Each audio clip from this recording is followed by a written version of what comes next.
Isa ka rin ba sa mga pasyenteng umiinom ng betahistine kapag ika'y nahihilo? Yung tinatawag niyong vertigo.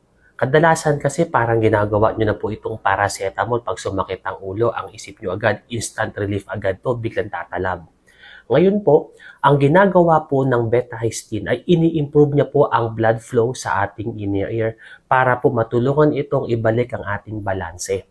Kaya kung ikay nakakaramdam lamang ng panghihina, simpleng lula, parang sumasakit ang ulo, mabigat ang ulo, at hindi naman po ito talaga typical na vertigo dahil wala naman po tayong konsulta, iwasan po natin ang pag-inom nito kung hindi naman po doktor ang nag-assess para sa inyo.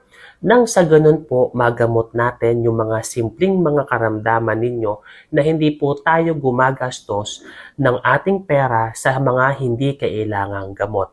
Ito lamang po ay simpleng paalala po sa inyo at kung meron kayong naramdaman at talaga pong kakaiba sa pag-inom nito at tingin nyo pong hindi naman angkop sa inyo na maaari nating maitulong sa via social media, comment lamang po below po, no? Ito po si Dr. Vito, ang inyong Mindoreñong manggagamot.